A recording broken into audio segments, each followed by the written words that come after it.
السلام علیکم ورحمۃ اللہ وبرکاتہ۔ میں محمد عثمان خان قادری رجوی۔ آج ہم کس دور سے گزر رہے ہیں، کیا کیا مصیبتیں سہتے ہیں، کیا آپ جانتے ہیں؟ آج خود کو کلمہ پڑھنے والے مسلمان تو دھڑلے سے کہتے ہیں، پر کیا ان کا ایمان بھی قائم ہے؟ کیا وہ مسلمان ہیں بھی؟ میں آپ لوگوں سے پوچھتا ہوں، کیا ایسے لوگ مسلمان ہیں جو امت میں فتنے اور فساد کی جڑ بنے، فتنے اور فساد کے بیج بنے؟ ایسے لوگ مسلمان ہیں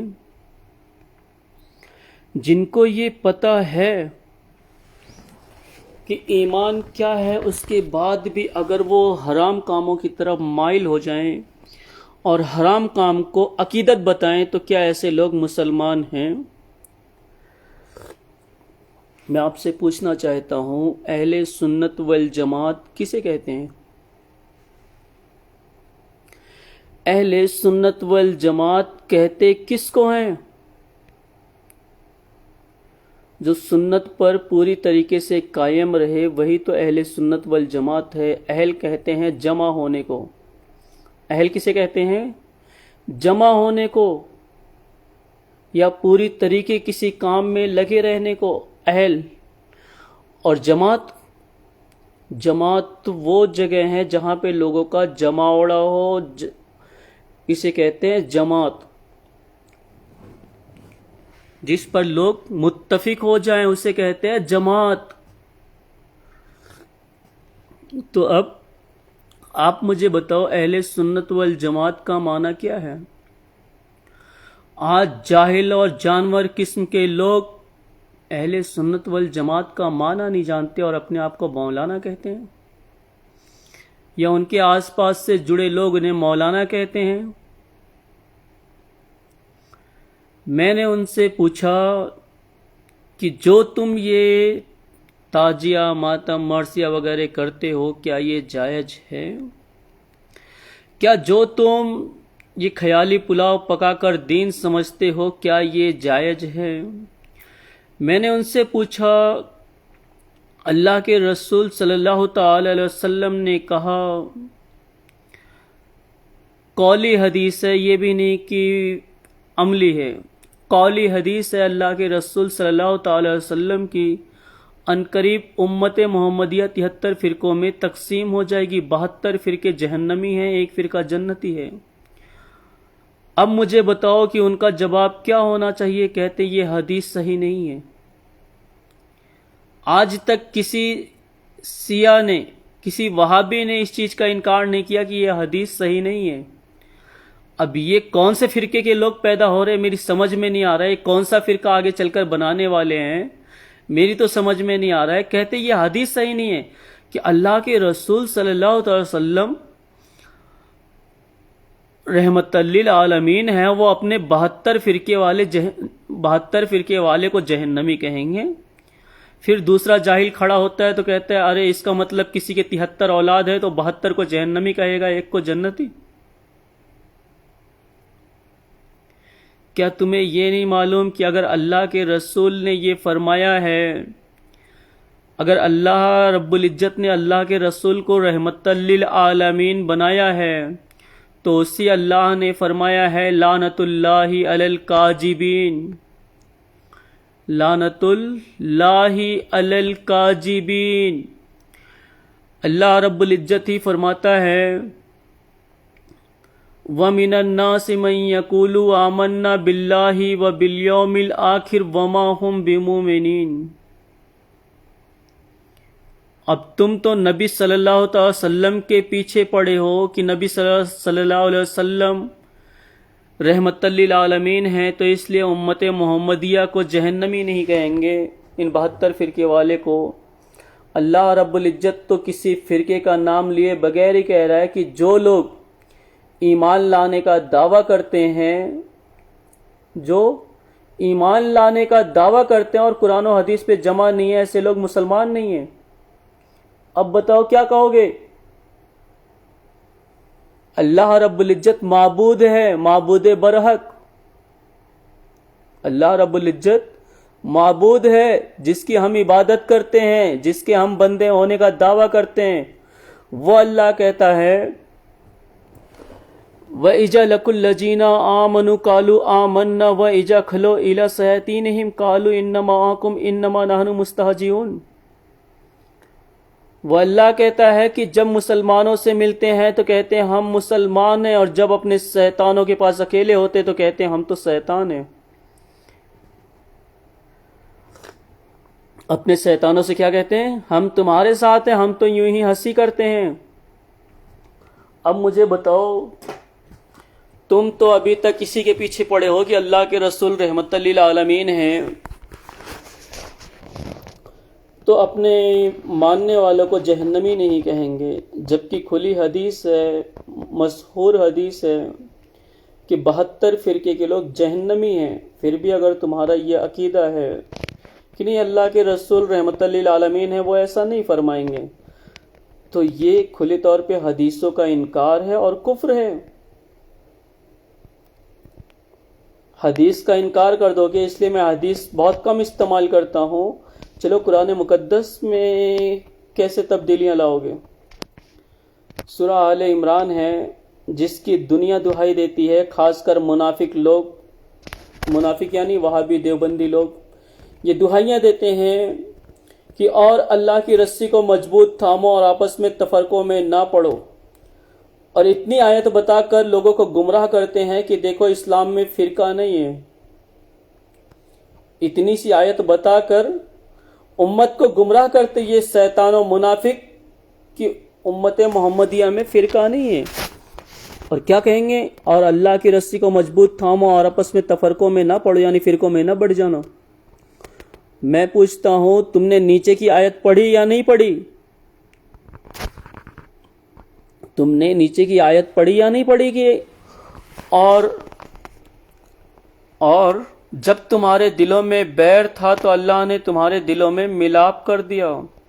بیر کہتے ہیں دشمنی کو، بیر کہتے ہیں بغض و کینہ کو، یعنی کہ جب تمہارے دلوں میں ایک دوسرے کے لیے دشمنی تھی، بغض تھا، کینہ تھا، تو اللہ نے تمہارے دلوں میں ملاپ کر دیا، یعنی کہ تمہارے دل ایک سے کر دیے، متفق کر دیے، ایک دوسرے کو حق جانو، اس قابل کر دیے کہ تو تم آپس میں بھائی بھائی ہو گئے۔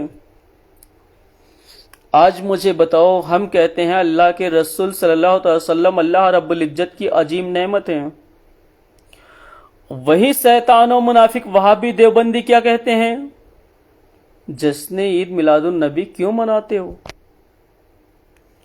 ہم کہتے ہیں ہمارے رب نے، ہمارے اللہ نے ہم پر یہ احسان کیا، مومنوں پر یہ احسان کیا کہ اس نے رسول بھیجا، مومنوں پر یہ احسان کیا کہ رسول بھیجا، تو اب ہمارے لیے مومنوں کے لیے خوشی کا دن بن گیا وہ دن۔ اب کہتے ہیں کہ نبی صلی اللہ علیہ وسلم کی پیدائش میں تو اختلاف ہے، کوئی 8 کہتا ہے، کوئی 7 کہتا ہے، کوئی 9، کوئی 10، کوئی 11، کوئی 12، مگر ائمہ اکرام کے جو اقوال زیادہ طور پہ میچ کیے ہوئے ہیں، امام اعظم ابو حنیفہ کے جو قول میچ کیے ہوئے ہیں، وہ 12 ربیع الاول کیا گیا ہے، 12 ربیع الاول۔ اللہ کے رسول صلی اللہ تعالی علیہ وسلم 12 ربیع الاول کے دن ہی مولود ہوئے تھے، اور 12 ربیع الاول کے ہی دن ان کا وفات ہوا تھا۔ تو اس پر بڑے شیطان یعنی وہابی کا یہ کہنا ہے کہ اللہ کے رسول تو اس دن انتقال کیے تھے، تم انتقال کی خوشی مناتے ہو۔ اب ان جاہلوں کو، ان جانوروں کو کون سمجھائے کہ اسلام میں 3 دن سے زیادہ غم منانا حرام ہے۔ اسلام میں 3 دن سے زیادہ غم منانا حرام ہے، اور جب ہم نے کہا کہ ہم جشن عید میلاد النبی مناتے ہیں تو کیا یہ سوال بچتا ہے کہ اللہ کے رسول کے انتقال کی خوشی؟ ہم تو میلاد کی خوشی کہہ رہے ہیں نا. اور پھر اگر ہمارے کاموں میں، ہمارے تقریروں میں یا ہمارے جماوڑے میں اگر تمہیں کوئی چیز خرافات لگتی ہے تو بتائیں. کیا اللہ کے رسول صلی اللہ تعالی وسلم کا ذکر کرنا، ان کے مضمون بیان کرنا، ان کی سیرت بیان کرنا، معاذ اللہ، استغفر اللہ استغفر اللہ، یہ اللہ کے رسول صلی اللہ علیہ وسلم کے انتقال کی خوشی ہے؟ صحابہ اکرام کا سیرت بیان کرنا، صحابہ اکرام کے قول و اقوال بیان کرنا، کیا معاذ اللہ استغفر اللہ یہ صاحب اللہ کے رسول صلی اللہ علیہ وسلم کے انتقال کی خوشی ہے؟ تو یہ ایسے شیطان ہیں، ایسے نفس پرست ہیں کہ جن کا نہ تو دین ہے نہ تو ایمان ہے، بس یہ کسی طریقے سے اپنے باپ ابلیس کے قول پر جمع ہو کر اپنے باپ ابلیس کے وعدے کو بڑھانے کے لیے امت محمدیہ میں تفرقے بازیاں پیدا کرتے ہیں، قرآن و حدیث کے غلط معنی بتا کر لوگوں کو گمراہ کرتے ہیں.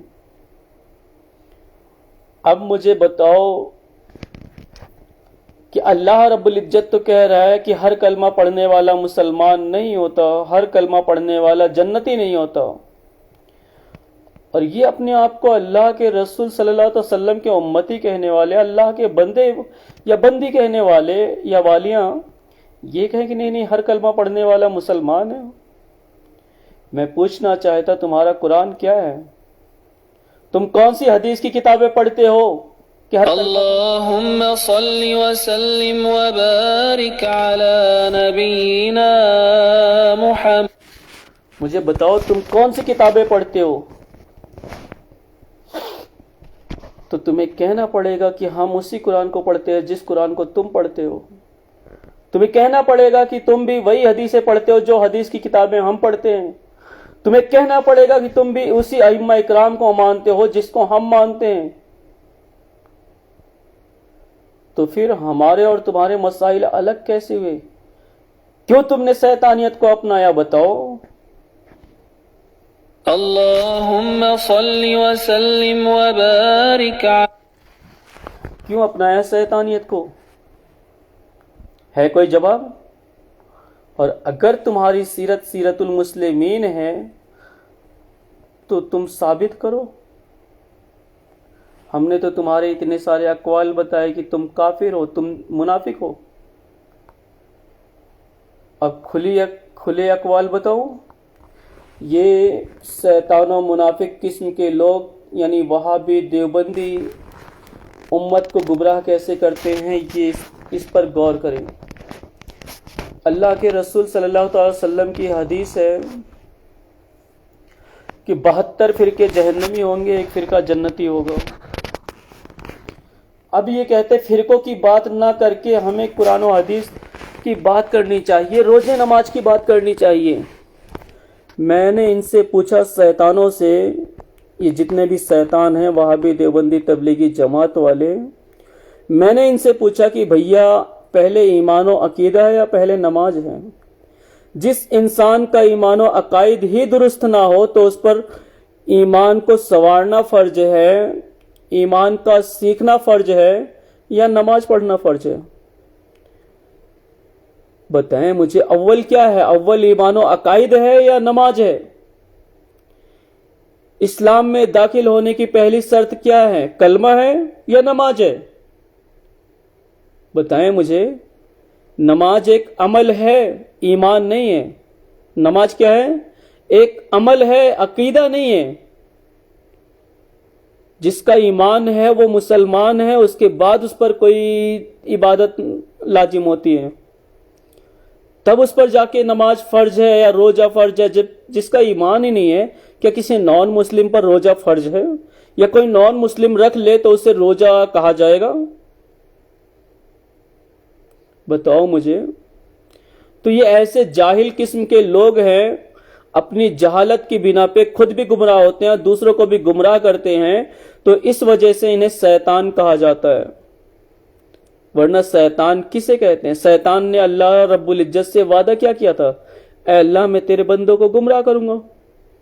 تو اللہ رب العزت نے کیا کہا؟ تو میرے ان بندوں کو گمراہ کرے گا جن کے دلوں میں وسوسے ہوئیں گے. آج ان کے خود کے دل وسوسوں سے بھرے پڑے ہیں. یہ شیطان، یہ منافق کسی ایک بات کو لے کے جمع ہونا نہیں چاہتے اور رونا روئیں گے فرقے کی بات نہ کرو، فرقے کی بات نہ کرو. فرقے کی بات کرتا کون ہے؟ تم ہی تو کرتے ہو. فرقے کی بات کرتا کون ہے؟ یہ کہاں پہ لکھا ہوا ہے؟ قرآن کی کون سی آیت ہے، کون سی حدیث ہے کہ تفرقے کی بات نہ کی جائے، ایمان و عقائد کی بات نہیں ہوگی، بس نماز روزے کی بات ہوگی؟ لکھا ہے کہیں؟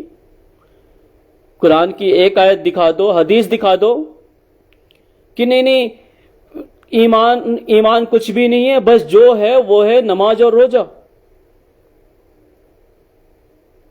لکھا ہے کہیں؟ بلکہ میں تو جب بھی پڑھتا ہوں تو پڑھتا ہوں وَلَا تَلْبِسُوا الْحَقَّ بِالْبَاطِلِ وَتَكْتُمُوا الْحَقَّ وَأَنْتُمْ تَعْلَمُونَ. حق اور باطل کو نہ ملاؤ اور دیدہ و دانستہ حق کو نہ چھپاؤ. میں تو جب بھی پڑھتا ہوں تو پڑھتا ہوں یا ایھا الذین آمنوا اتقوا اللہ وکونوا مع الصادقین. اے ایمان والو، اللہ سے ڈرو اور سچوں کے ساتھ ہو جاؤ.